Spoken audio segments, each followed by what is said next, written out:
There being 28 ayes and no votes, Senate Bill 1 has passed in the honor of the 27. New tonight, the Texas Senate passes Senate Bill 1, which aims to improve safety procedures for Texas youth camps.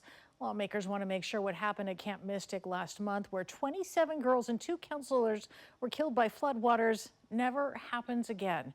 CBS Austin's Farrah Walton is live at the Capitol tonight. Farrah, things were very emotional before that final vote. Adela, it sure was an emotional night at the Capitol. Parents who lost their children during the devastating July 4th floods are now seeing action at the Capitol. Tonight, senators passed Senate Bill 1, a measure aimed at preventing another tragedy. Mary Grace Baker Beaumont. It's been an emotional night as the parents of children who died in flooding at Camp Mystic July 4th gathered in the Texas Senate as lawmakers took up flood legislation. So to the parents, I say this: we grieve with you, we honor them with this work. Senator Cesar Blanco says that's the grief carried every day by the families who lost their child. The parents testified before lawmakers Wednesday before they advanced SB 1 out of committee. My daughter was stolen from us. Seal's life ended not because of an unavoidable act of nature, but because of preventable failures. When senators convened Thursday night, it was the first and ultimately only bill they took up. All camps, youth camps and non-youth camps, will have a requirement that they have an active, drilled, prepared, distributed evacuation plan. The bill will invest around $200 million in youth camp safety improvements statewide. That includes adding warning systems along rivers, equipping camps with radios to receive severe weather alerts, and moving cabins in flood-prone areas to higher ground.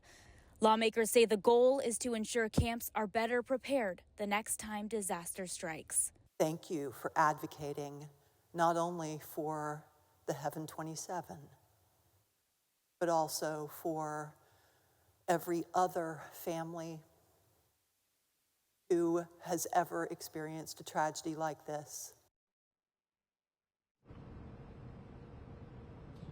Heavy moments tonight. SB 1 passed unanimously and now heads to the House for consideration. Reporting live near the state capitol, Farrah Walton, CBS Austin News. We cannot call these once-in-a-thousand-year events. Shrug our shoulders and walk away saying, better luck next time.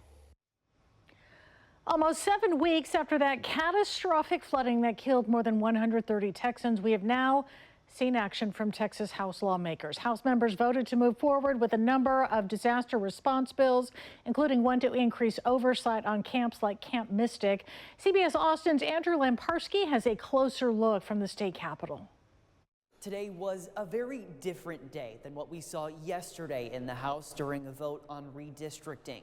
Today there was a heaviness as parents who lost children in the July floods watched from the gallery. Molly DeWitt. One by one Thursday, Mary Kate Jacoby. the Texas House recognized some of the youngest victims of the deadly Hill Country floods.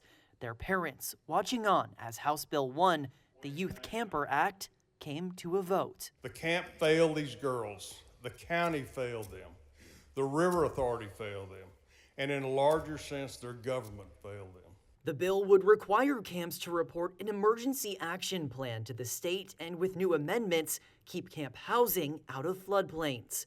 Its sponsor, Republican State Representative Drew Darby, with an emotional plea to the House. I see my granddaughters every time I pick up this bill. By the grace of God, they were picked up at Camp Mystic the very weekend before the floods hit. Emotions were high in the gallery and down on the floor. Where they were begging us to pass a bill that would prevent this type of tragedy from happening again. It comes just one day after a contentious vote to redistrict the Texas congressional map to benefit Republicans. That bill today is making its way to the Senate. You're saying that you didn't look at it, Mr. Chairman, before you brought it to us? I learned about it probably when you did on Monday. Thursday, House Bill 1 was a rare moment of unity, passing 135 to 1. Also passed out of the chamber today, 5 other bills relating to flooding, from the creation of a state council to improve communication between agencies to funding for equipment and relief. Lawmakers reflecting on those lost this summer. Margaret Sheedy. And those they hope to save. If this effort saves even one child, one little boy, one little girl, that's worth it to me. Now, this isn't necessarily the end of the House response to flood relief. Tomorrow morning, the Committee on Disaster Preparedness and Flooding is meeting to take a look at more bills. Reporting from the Texas State Capitol, Andrew Lamparski, CBS Austin News. Sue and Chris, families meantime in the Hill Country now getting some much needed aid to help them rebuild after last month's flooding.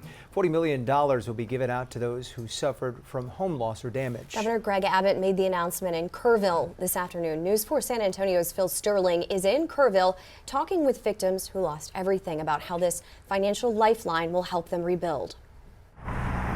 While the Guadalupe River looks peaceful today, on July 4th, it took lives and swept up everything people owned in its powerful currents. While lives can't be replaced, today's announcement by the Community Foundation of the Texas Hill Country is designed to help some of those who lost everything.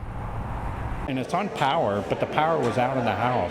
James Trollinger and Brenda Espinoza lost their home in the 4th of July flooding. Within 10 minutes, we watched the whole house go underwater. With no place to live, they welcomed the work of Katie Culver, the co-owner of Kerrville Design and Build.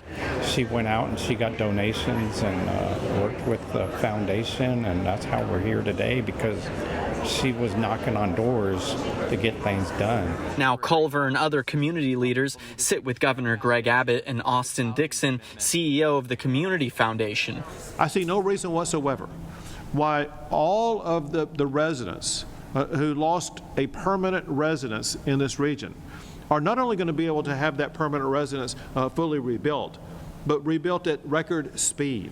Dixon said they have already given out $5 million after the first 7 days of flooding, and within 3 weeks granted $10.5 million. Today's money will provide a more structured housing fund. Whether it's a rebuilt house, a repaired RV, or a safe temporary apartment, this fund will help families get home. Governor Abbott noted what the state has spent and what it might still do. So the state has already spent well over $200 million, and that is for the initial emergency response, initial recovery operations, things like that. The legislature is voting maybe today on adding another $200 million to assist with this process. The foundation is looking next to tackle mental health issues. Phil Sterling reporting from Kerrville, News 4 San Antonio. You can find out more about the flood relief initiatives on our social media pages and at news4sanantonio.com. Good morning. My name is Clark Baker. I, along with my wife, I'm here to represent myself along with my wife, Katie Baker, Chairman Perry, rest of the committee. Thank y'all so much for your diligent work on prioritizing camp safety. In May, Mary Grace Baker stood in her school's church surrounded by her classmates, her teachers, and her family. She was receiving the St. Elizabeth Ann Seton Award, the highest honor at St. Anne's. It was a celebration of her character and the kindness and joy she brought to everyone around her. We all gathered there to honor the way she lived her life, her faith, and touched our lives. And if we closed our eyes tight, we could almost imagine a world where that beautiful ceremony was just the first page of a lifelong story. But reality had other plans. Just a few weeks later, we found ourselves in church once again with the same faces, the same classmates and teachers, not celebrating Mary Grace's award, but celebrating Mary Grace's far too brief life. As I mentioned earlier, my name is Clark Baker. I am Mary Grace's father, and I'm here to make sure that nobody has to experience what I have over the last 6 weeks.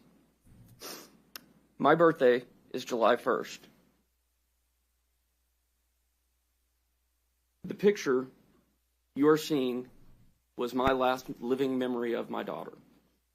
Mary Grace was born in April of 2017. 2 months later, my wife lost her grandmother. And 4 months after that, I lost my own mom. Mary Grace was the light that helped all of us in the family through that dark moment in time. And shine she did.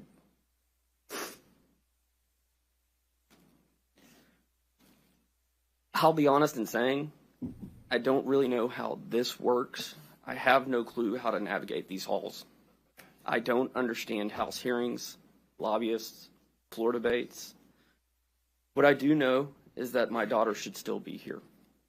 Her death was 100% preventable. Complacency, among other things, led to the deaths of 27 amazing, innocent, beautiful girls. We can't let complacency claim the life of another child. We simply ask for mandatory, common sense, state-regulated safety protocols for camps. That's it. One thing I forgot to mention. We're from Beaumont, Texas. We know about floods, and we understand that Mother Nature can rear her ugly head. But that's not an excuse. Camps, especially those in areas prone to flash floods, should have adequate warning systems and not build cabins in dangerous floodplains. Period. Surely don't put 8 and 9-year-olds in them. Have a legitimate evacuation plan. Know the plan. Practice the plan. Train workers and counselors to implement the plan. To be clear, I don't want to shut down the entire camp industry. Generally speaking, camps are great. Hell, Mary Grace was having so much fun, she didn't even have time to write her family a note. I simply ask that our camps be held to a standard similar to other institutions that oversee our children. At the end of the day, Hurricane Harvey hit us hard, and the very next year we were blasted by Hurricane Imelda.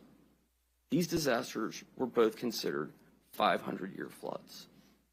This will happen again, and when it does, it might not even be a flood. The last thing I want is for over 1,100 camps in Texas hosting kids next summer under the same microscope that led to the death of my daughter and 26 of her friends. Please, please don't let another session pass without ensuring campers will come home. Thank you.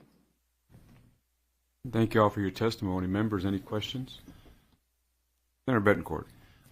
Thank you for all of your testimony.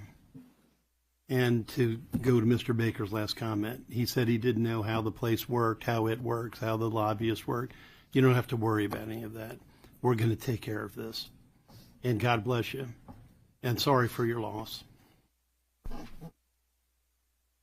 Any other questions, members? Thank you all for your testimony.